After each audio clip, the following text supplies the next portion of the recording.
Ka pai. Tēnā koutou katoa, nau mahara mai ki tēnei hui, ki tēnei wānanga. And the topic tonight is feedback unleashed. And in some of the socials, some of the newsletters that I've sent out, I just wanted people to have a think about when I say feedback, what does that do for you in terms of your physical reaction? Because often it's not seen as something positive, given depending on your experiences, right? And so tonight I'm hoping to flip whatever misconceptions we have around feedback, but also provide practical strategies that you can use as of tomorrow or as of tonight even to explore, to be curious, to experiment with the notion of feedback. And I wanted to frame this up in that every month I offer a free webinar. I'm currently situated, my work is situated in learning and development within Kiri Whanake, which is like an HR role. But the free webinars that I offer for kaiako especially are really about my koha back to the sector. And just today I was in a room of principals and we were all doing a really cool wānanga around what teacher education might look like. So as much as I'm situated in HR, I'm also very much an advocate for education of any sort. I also wanted to remind you that all of the strategies I'm sharing tonight are in what I call the facilitation garden. So the facilitation garden is kind of my attempt at a Netflix for leaders. And my definition of leadership is if you serve and influence others for the greater good, you're a leader. And so the facilitation garden has a wealth of strategies for you to just use to pop in, have a look around, and have an explore in terms of what's topical. You can use a search function, you can favorite some of your favorite ones, very much like Netflix. So I'll premise that in that if I don't go deep enough tonight because of the time constraints, there's always an option. One, you'll get the recording tomorrow morning of this whole webinar, but two, you can hop into the facilitation garden. So let's have a look at feedback from a number of perspectives. The first one is there was a book that I read, and I want to say it was something like 2016, and it was written by Douglas Stone and Sheila Heen, and they were kind of the first to. Feedback's been around for a long time, but they were the first to kind of say, look, it's a good thing. But the quote I want to pick from here, if you follow my socials, you'll see I post a book every week because I love reading. The quote I want to kind of pick up here to overarch our kōrero tonight, our journey tonight is, those who handle feedback more fruitfully have an identity story with a different assumption at its core, in that these folks see themselves as ever evolving, ever growing. And that's how I want to premise tonight's kōrero. It's about, there's a whakatauki in te reo Māori that we use, it's mai te kōpū ki te urupa, tātou ako tonu ai. So from the womb to the grave, we're always learning, forever. And if you're not learning, kua mate. So if you're not learning, you've passed on. And so while that might seem a bit frank, while that might seem a little bit out there, that's kind of where I want to situate us tonight as we walk through this whole feedback kaupapa. And again, if you have any questions, please do pop them in the chat so I can make sure you get what you need from this session. So as we navigate our way through, I did say 4 strategies, but I kind of have 5.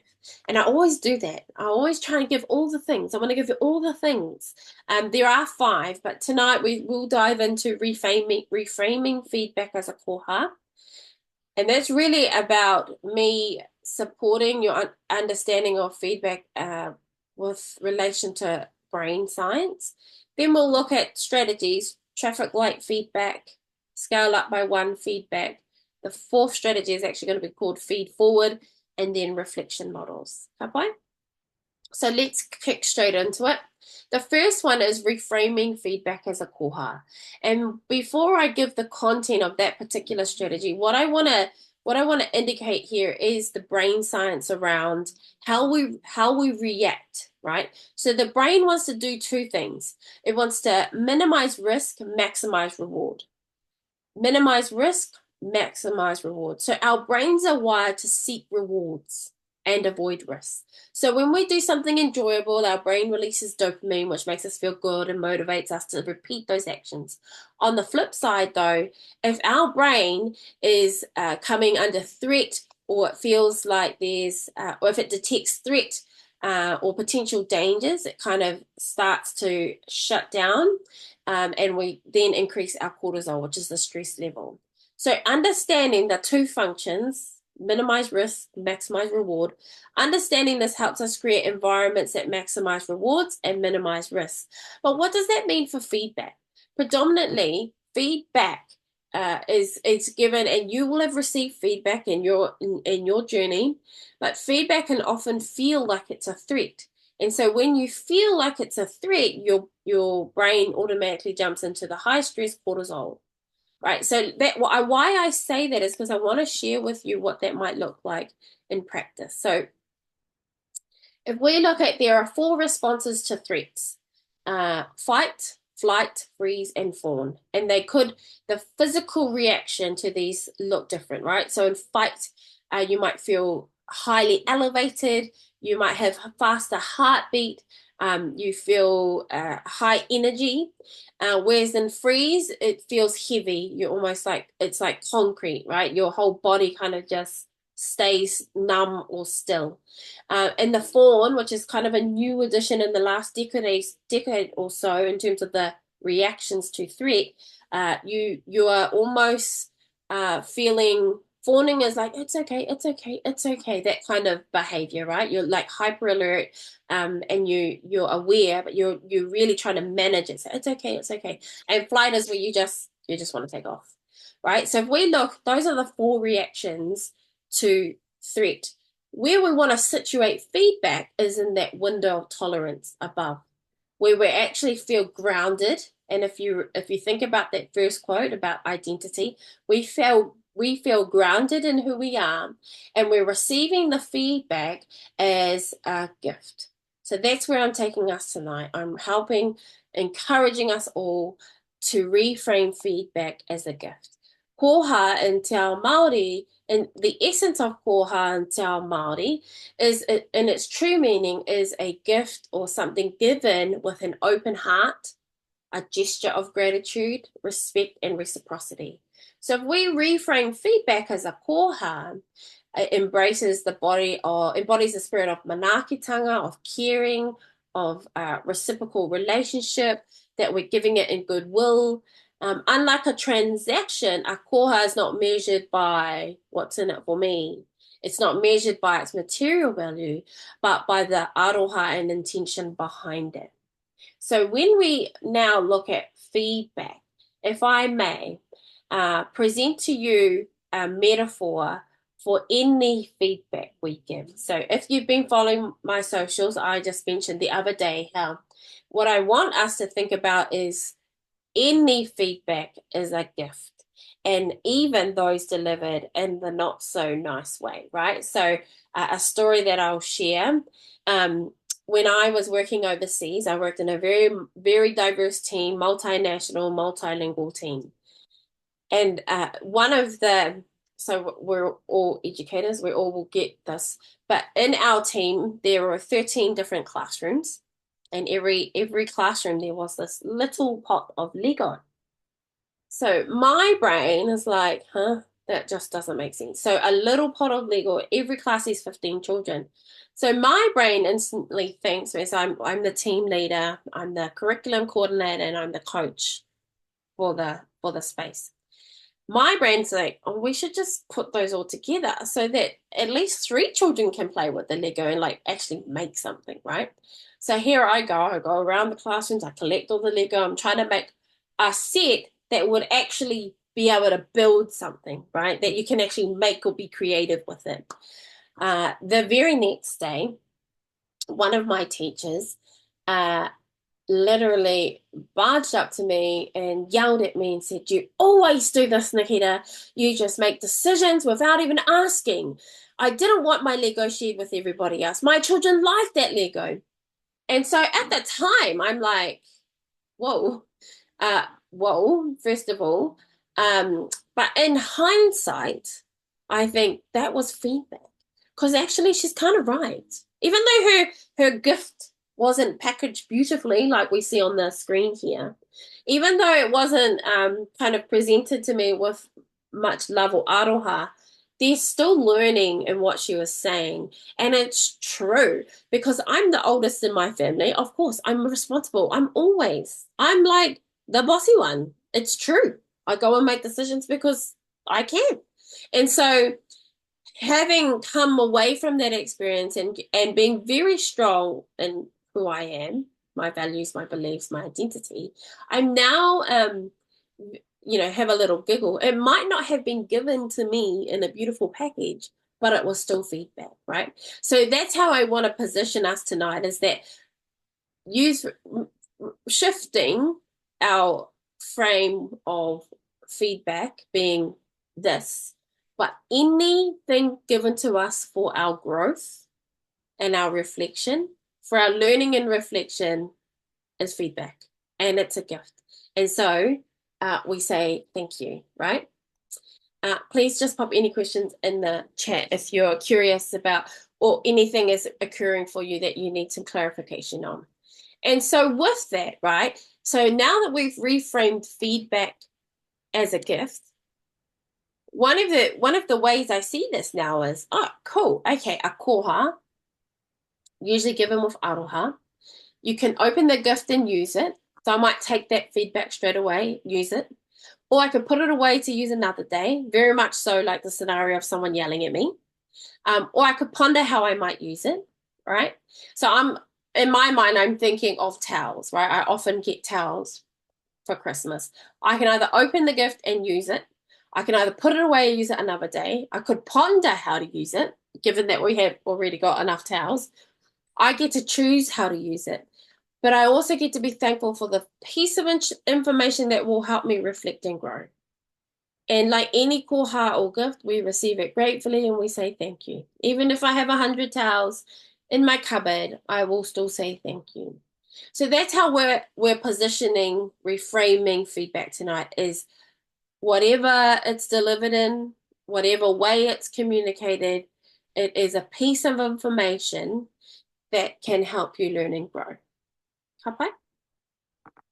So now then we move on to some real strategies about what this might look like, what this might look like, or how it could look in your spaces. And so given that we're all from a range of spaces here, from early childhood right up to tertiary, I wanna give the opportunity to think about how might this work for me in my context. So our second strategy is traffic light feedback, and it's a beautiful strategy I learned many years ago that I've tried in different spaces. But basically, it works like this: red, what do you want me to stop doing? And I will say in my educator role, but you could change that as a leader. What do you want me to stop doing in the role? You fill in the gap. What do you want me to continue doing in my educator role? But again, you can fill in the gap. What do you want me to start doing in my educator role? So it's up to you how you use this, but there's basically stop, continue, stop, continue, start. And so the way that I've used it, so that's basically the stop, start, continue. Stop, start, continue. What do you want me to stop doing? What do you want me to start doing? What do you want me to continue doing? And there's variations to that. So in the past, and I have had this going for many years, I've collected feedback. So I'm an avid feedback collector. I have one Google form that I use no matter the context, whether I'm overseas, whether I'm a tertiary lecturer, whether I'm a coach, whether I'm a consultant. I use the same Google form, and I've been collecting that online since 2010, and it just all comes into the same sheet. And what that means for me is that there's patterns and themes emerging about some of the values people see, but some of the behavior they don't necessarily find useful. So some variations on the wording. So you'll see this is my Google form. Is that what do you want? Well, what do you want me? You could be asking students. What do you want me to stop, start, continue doing? What do you want me? Or you could be as a leader asking the team. Could also be asking, and I've seen this happen in centers or schools where they just have a board with the traffic lights. What do you want us to stop doing as a school? What do you want us to continue doing as a school? And what do you want us to start doing as a school? And then they just have post-its available for families. So then that's that collective feedback, right? And it's all basically information to help you learn and grow. My preference personally is a Google Doc, much like you see in the screen here, that has the questions and people can just put in whatever they want. And I've been collecting something like that since 2010, the same Google Doc. The same, doesn't matter what context I'm in, I'll just change it from leader to lecturer to coach to consultant. And then it means I have a whole years and years of feedback to help me in my growth. So here's what it looks like in some spaces. I think I use this. I'm looking at this and I'm going, I don't even know what this was for. But if I look at some of the questions, I think it was when I was an ICT facilitator, and I was inviting feedback as their professional development facilitator or as a for the contract. And so you see, like, there's no words, but it's just got a red light, orange light, and a green light, and people are just putting post-its on. There will be overlap. There's always overlap. But what you're seeing is that people are visually seeing that they can contribute, that it's collectively, these are the themes emerging. And it just invites action, right? Other ways I've done it is in a Google form. And so I'm happy to share this because I'm not at all uh, under the premise that I am perfect in any which way. So when I'm happy to share feedback that I received, good, bad, ugly, because I know I've done work on myself to be good with myself. And so I collected, as a lecturer, collected information from my students, and this was the summary, if you like. And so one thing I think we miss with feedback, and you may have experiences in your context, well, something we miss is telling them what we're going to do about it. So we collect feedback, but then we don't ever say, thank you for the feedback. This is what I'm going to do about it. Thank you for the feedback. These are the changes we're making. Because if you have a reputation of collecting feedback and never giving it back, people stop giving feedback. Because what's the point? You might have leaders in your spaces that collect 360 report feedback, or you might be somebody who collects feedback. The most essential part of feedback is, what am I going to do about it? And it doesn't mean you have to do everything about everything, right? These are just perspectives. These are just gifts, opportunities for you to learn and grow, and then you come in. You get to choose how you want to work with that gift. And so in this particular one, I summarized because there was a lot of information coming in. But I just bullet pointed what they said what they liked, what they said I should start doing, what I should continue doing, and then what I should stop doing. And automatically, minimize risk, maximize reward. That's two jobs the brain wants to do. I jump to, what do they want me to stop doing? But I actually agree. So it was interesting because I know that I kind of lowered the bar as a lecturer for those people who were continuously absent. So I would repeat every single class what was required for the assignment.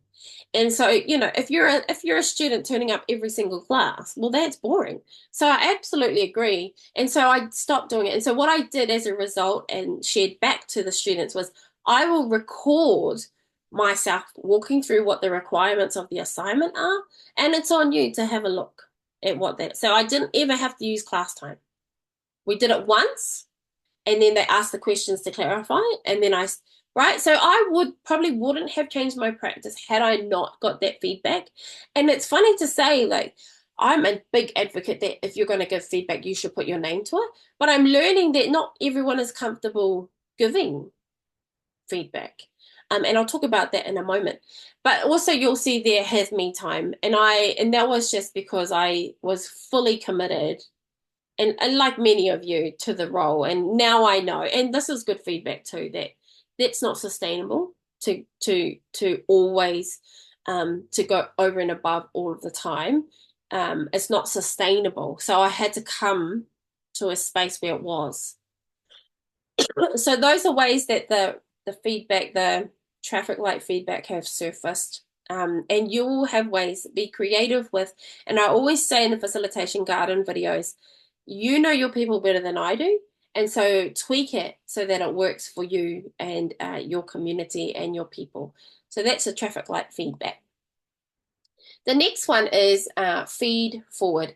And so this comes from the work of Marshall Goldsmith. Marshall Goldsmith has been a coach forever. And I'm going to say forever because I feel like he's been away. Well, he's certainly been around for decades. So he is a master coach in that he is very much in the corporate space in executive coaching, been around a long time. One of the things that I for me, I coach people who receive 360 feedback. You may have heard of it. You may have participated in it. You may have even contributed to somebody's 360 review. And what that is there's a whole bunch of questions that people answer, and then what comes out in the report is what you mark yourself as and the gap, the analysis of the gap between what you mark yourself as and what others mark yourself as. And so it's quite a comprehensive process, particularly as a coach, I'm coaching people through their reports. One thing that one thing I don't love about that process, if I were to be completely frank, is that it's quite time consuming and there's such a long line between feedback and change, feedback and learning and growth.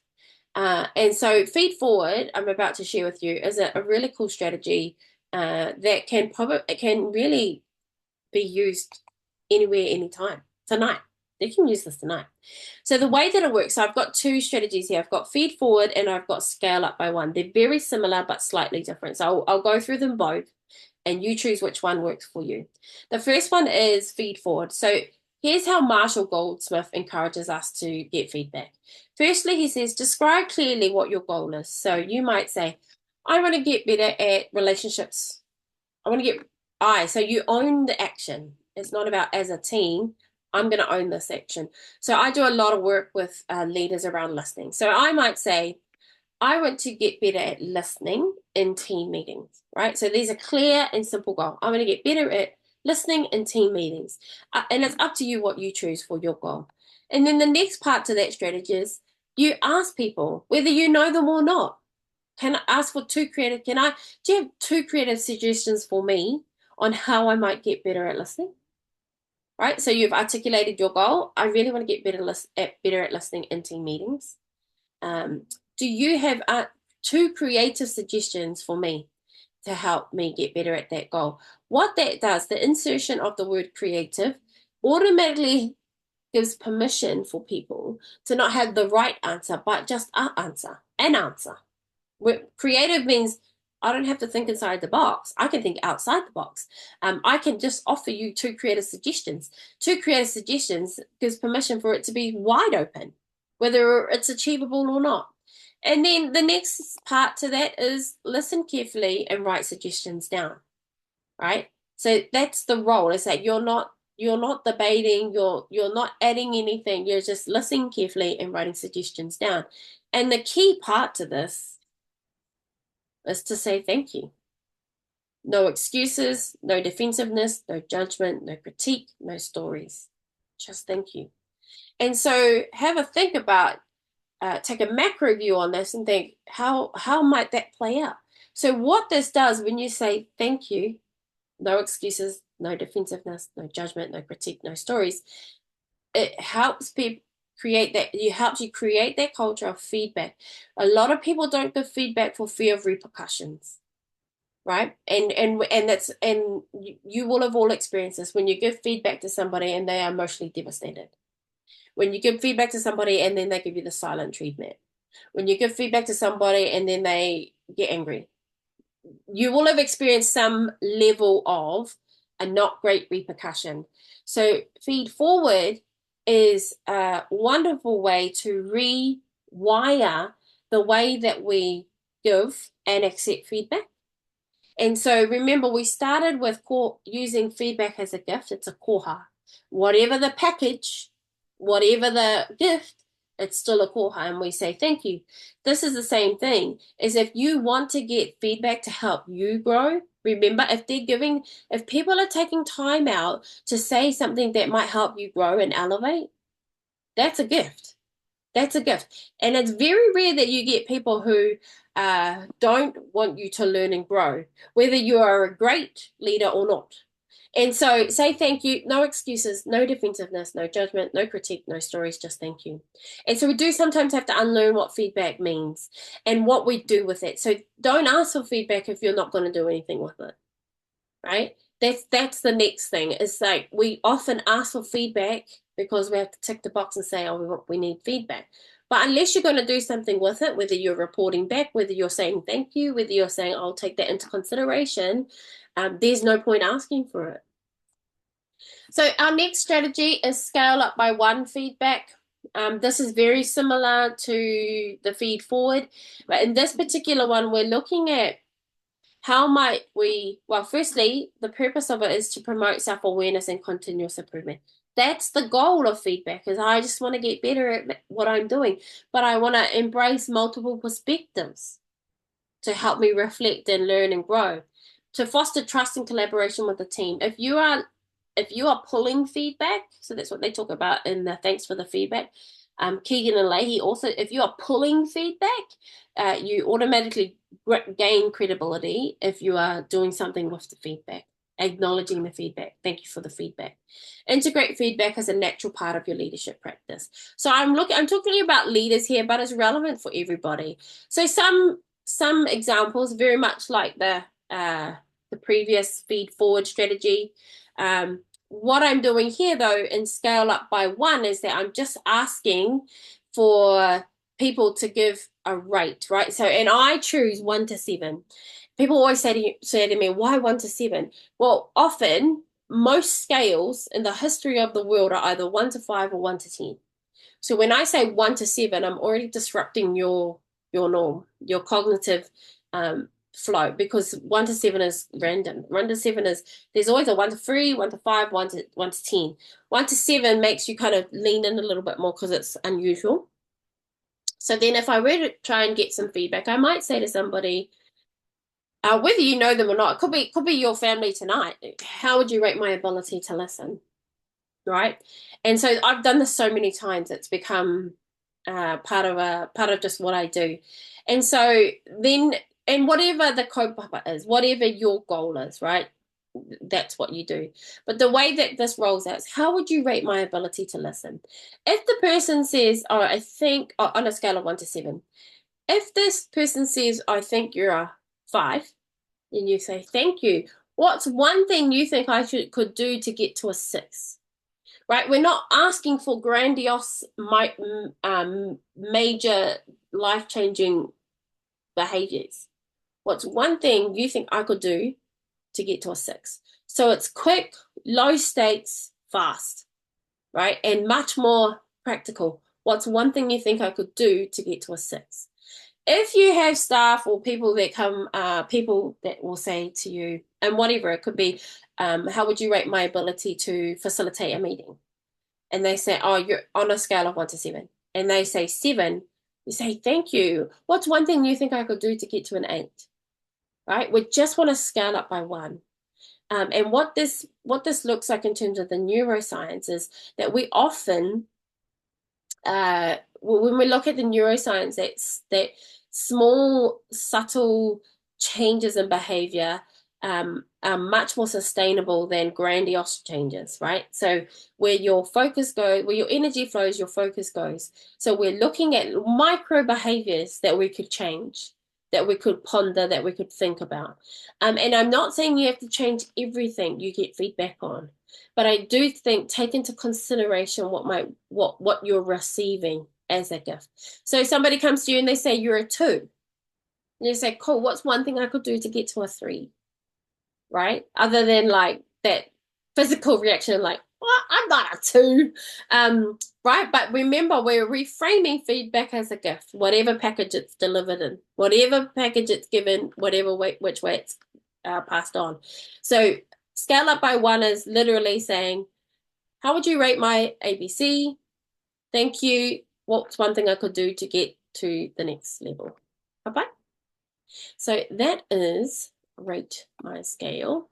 The next one I have is, let's have a look at the time. So I understand that we started late, so I will press on for a bit, and if you need to go, please do tap out.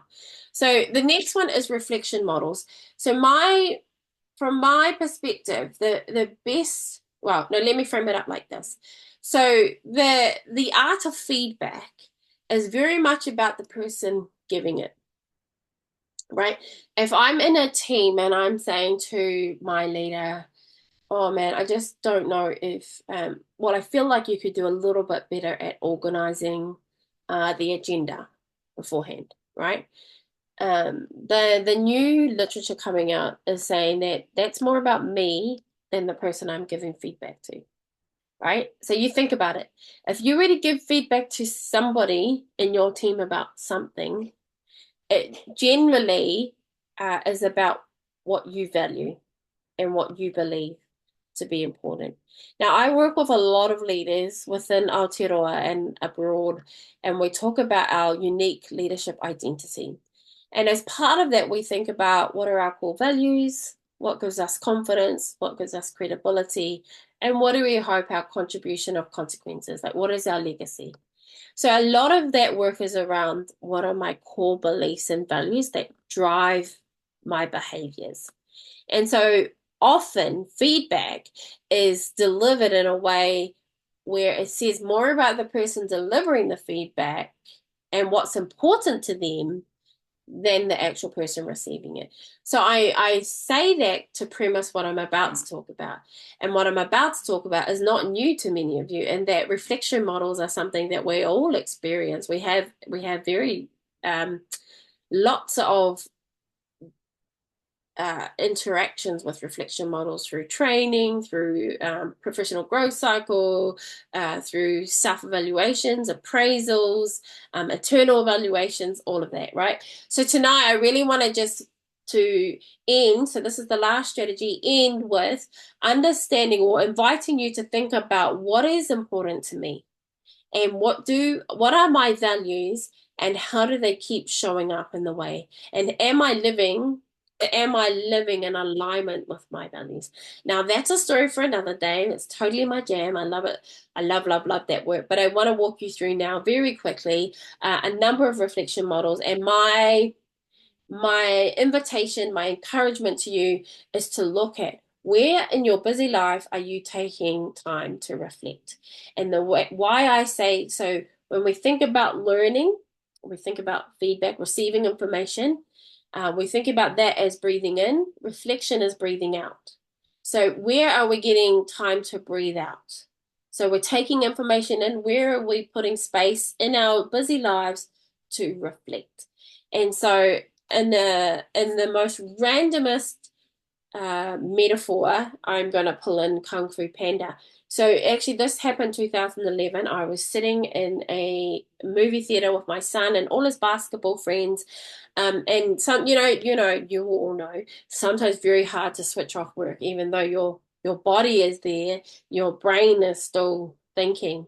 But actually, at that time, I was a facilitator for core education, and I was trying to think about, okay, how can I present reflection in a way that might be receivable? Because those of you who study using the SMICE model and, like that tedious writing, that really didn't sell the importance of reflection as a practice. So here we go. And I might add, it is in the teachers' codes and standards. Hopefully you can hear that. Is this the on the road he takes to avoid it? We have to do something. We can't just let him march on the valley and take his revenge. He'll... Your mind is like this water, my friend.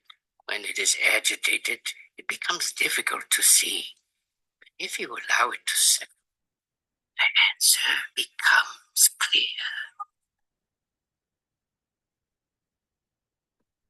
So hopefully you can hear that okay, because I forgot to tick the little box for videos.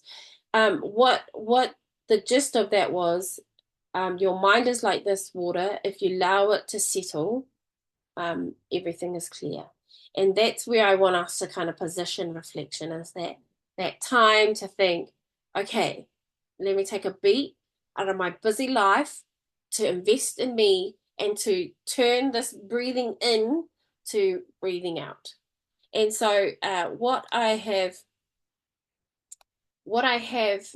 got here, and I'll just do it very quickly, is that there's this idea of experience, understanding, improvement, like a cycle, right? Often we do the experience, but we very rarely get that understanding improvement time unless we're forced to, like a professional growth cycle or appraisals. And so what I want to is kind of normalize that building in of reflection time. And so there's a quote that says, the space between learning and reflection is where growth happens.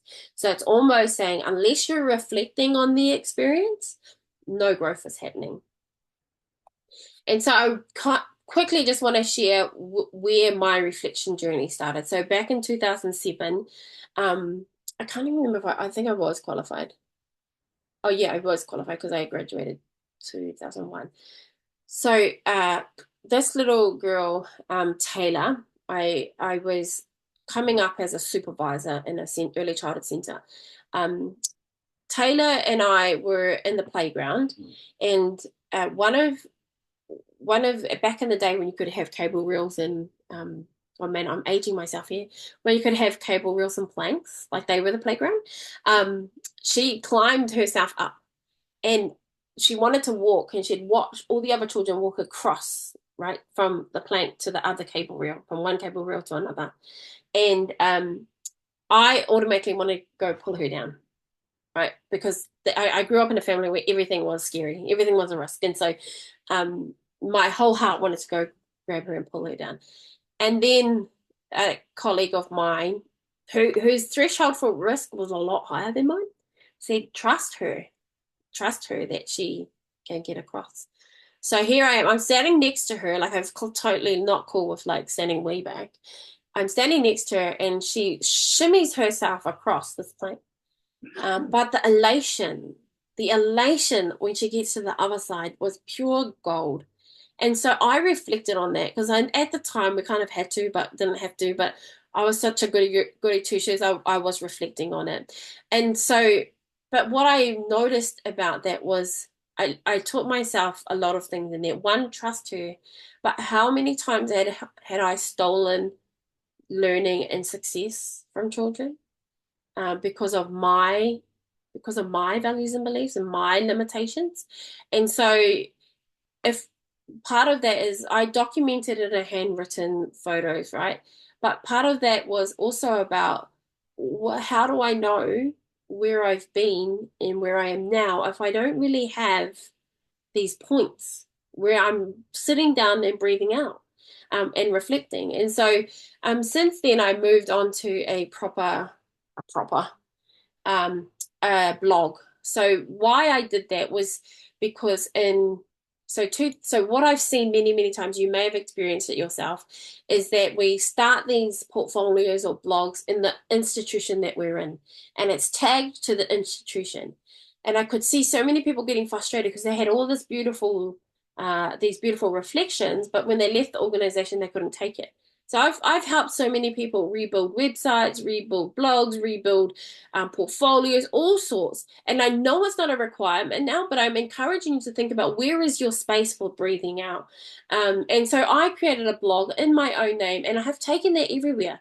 So I started at an early childhood center. I went to a private early childhood center, a public kindergarten, a primary school, a tertiary, overseas, and then as a coach and consultant, and use the same blog. It's my blog, it's my learning. And so every time I can look at this blog and think to myself, yeah, cool, those are some pivotal moments in my career. I haven't updated since 2022 because that was the moment I decided that actually I'm now in HR. But my teacher registration expires next February, so I don't know what I'm going to do about that. I said to my current boss, I'm just going to figure that out when I get there.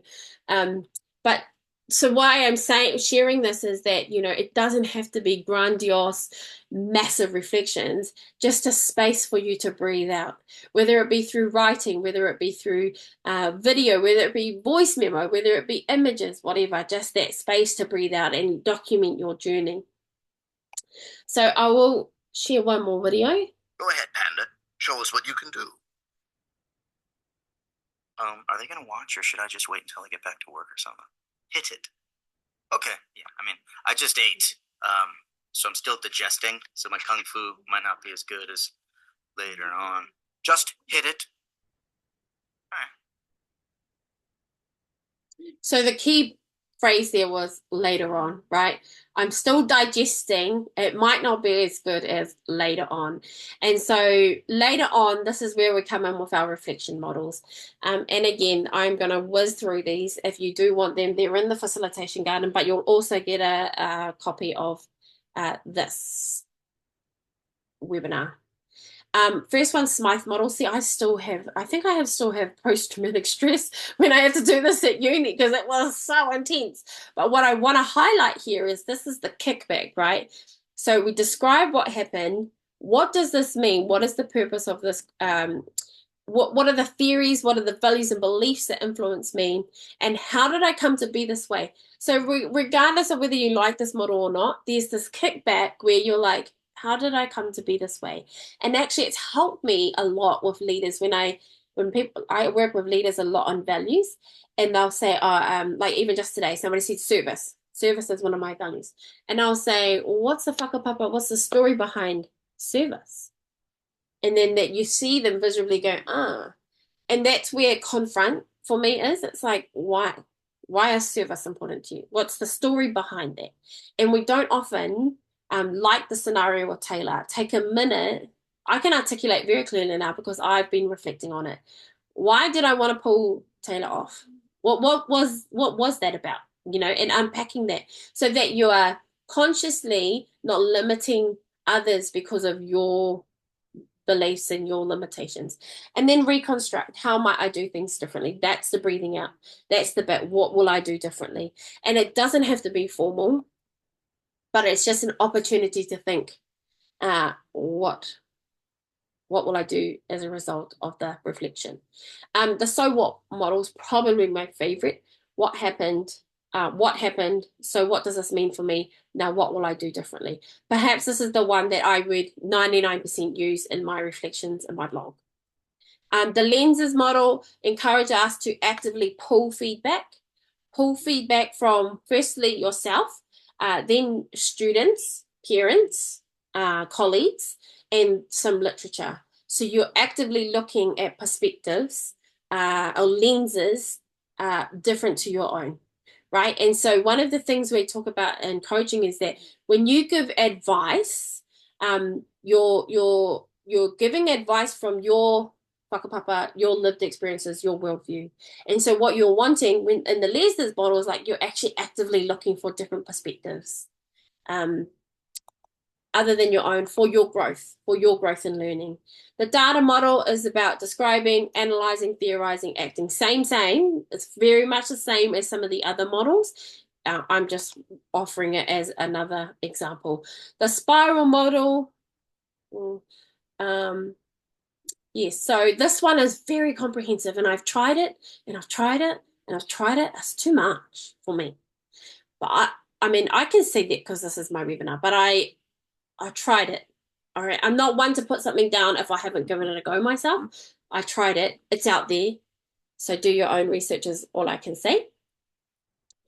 The Gibbs model, it's really about that emotional, and this is something that we don't necessarily dig deep into. What is my physical reaction? What are the emotions that are surfacing as a part of what just happened, right? Describe the experience. What are my feelings and thoughts about the experience? What do I evaluate from this experience, good and bad, right? That's inviting you to look at multiple perspectives, analyze the situation. What will I conclude and what will I do differently, if anything, right? If anything. And then the what model. This is one I learned from a consultant actually when I was in Saudi Arabia. But there's what's happening, what's not happening, how can I influence what's not happening tomorrow? So it's that quick cycle of what happened today, what didn't happen today, what can I do to change? And so it's kickback action part of it. Bye. So we're on the home stretch, guys. We're on the home stretch. I've done well, Panda. Done well? Done well? I've done awesome! The mark of a true hero is humility. But yes, you have done awesome. Yeah, and so that for me is an invitation, no matter what, the fact you're turning up, you investing your time tonight to up level yourself in feedback, you've done awesome. And so my last invitation to you is, if I may, invite you as a koha to me, one word to summarize what's been important to you in this webinar tonight.